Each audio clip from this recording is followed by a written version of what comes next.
Talking about the most powerful countries in the world based on military might, what comes to mind first are countries like China, US, Russia, and an infinite list of other world powers. How about the most powerful people on earth?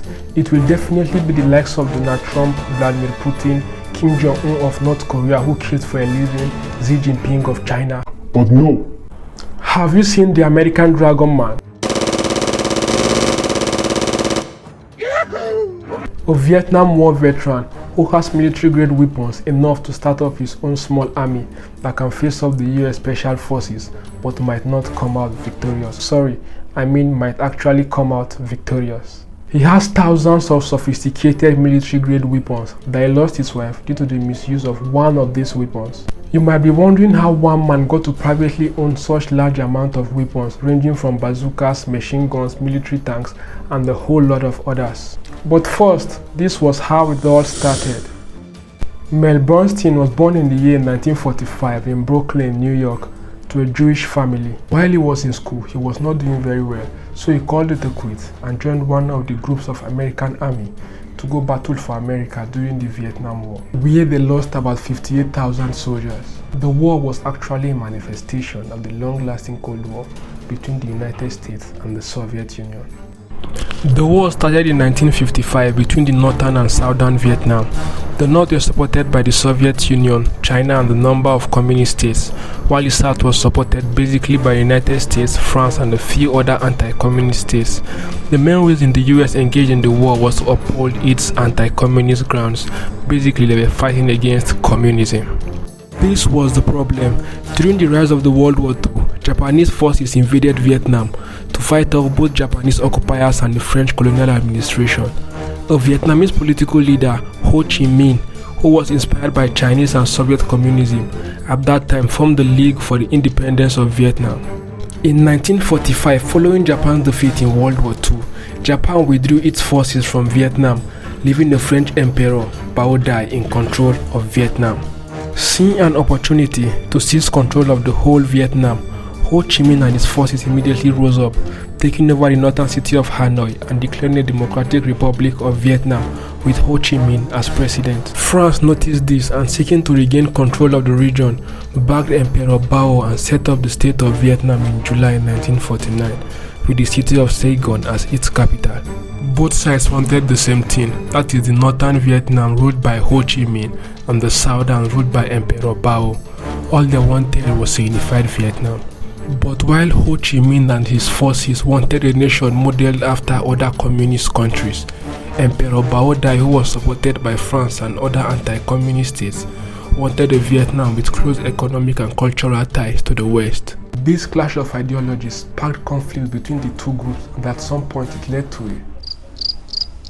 No, this is not a history video. Let's go back to the Dragon Man's dark tale, where I want you to kindly subscribe to this channel and turn on all post notifications. After Mel spent a year battling in the Vietnam War between 1965 and 1966, he resigned from the army and opened a motorcycle repair shop alongside his wife Terry Flanel, where he remodels motorbikes and adds some amazingly crazy features to the bikes, like the Dragon Bike concept, where he actually remodeled the motorbike and attached metallic dragon head that literally spits fire. With this, I think he has earned the name the Brabus of motorbikes. While he was doing all this, he earned a lot of money, enough to start up a minigun shop. So he went on to get all the necessary licenses for weapon ownership in the state of Colorado. He started by purchasing a number of average and low class weapons, and as time went on, he started buying the sophisticated weapons like the bazookas, military tanks, machine guns, flamethrowers. Soon his shop was getting very much established.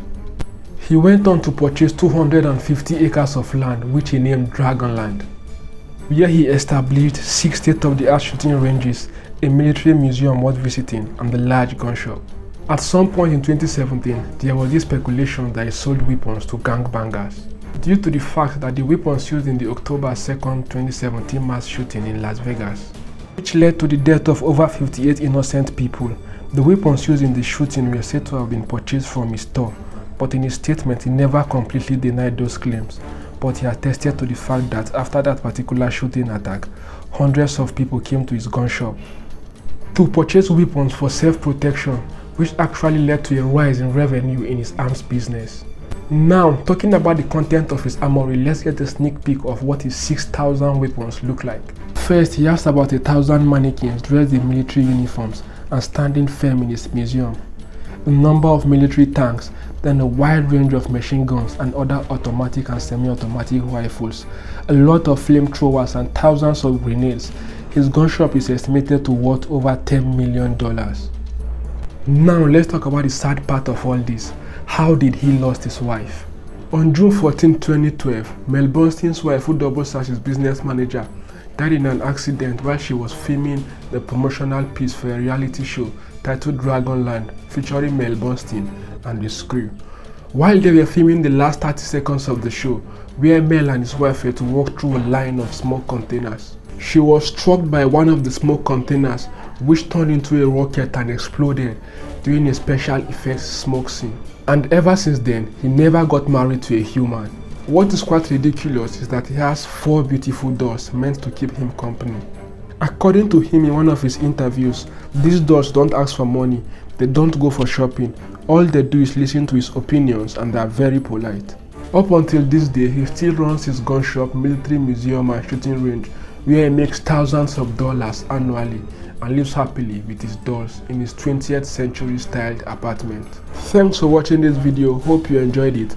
Don't forget to aggressively smash on the like button, kindly subscribe to this channel and turn on all post notifications so that you get notified anytime you make subsequent uploads. You can also follow us on Facebook at Dark Times, where we post not just videos but short true crime stories, and on TikTok at darktimes_1.